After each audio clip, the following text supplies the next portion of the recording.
అది 12వ శతాబ్దం. వారసత్వ సంక్షోభంలో ఇంగ్లాండ్ సింహాసనం కోసం అంతర్యుద్ధం జరుగుతున్న కాలమది. దాని చరిత్రలో ది అనార్కీ అని పిలుస్తారు.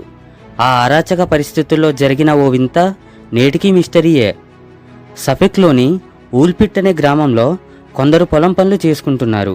అప్పుడే ఉన్నట్టుండి సమీపంలో తోడేళ్ల కోసం తవ్విన గుంతలో ఎండుటాకుల అలికిడి బాగా పెరిగింది. అబ్బా, తోడేలు పడినట్లున్నాయి, ఈ రోజుకు మన పంట పండింది అనుకున్నారు. వారంతా నెమ్మదిగా తోడేళ్ల గుంత వైపు నడిచారు. దగ్గరికి వెళ్లే కొద్దీ అస్పష్టంగా పిల్లల స్వరం వినిపించసాగింది. ఆ అస్పష్టతకు కారణం స్వరం కాదు, భాష.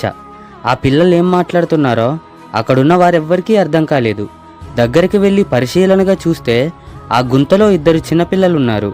చూస్తుంటే వారిద్దరూ అక్కా తమ్ముళ్ళు అని అర్థమవుతుంది. కానీ ఇద్దరు ఆకుపచ్చ చర్మంతో ఉన్నారు. వారి ఒంటి మీద దుస్తులు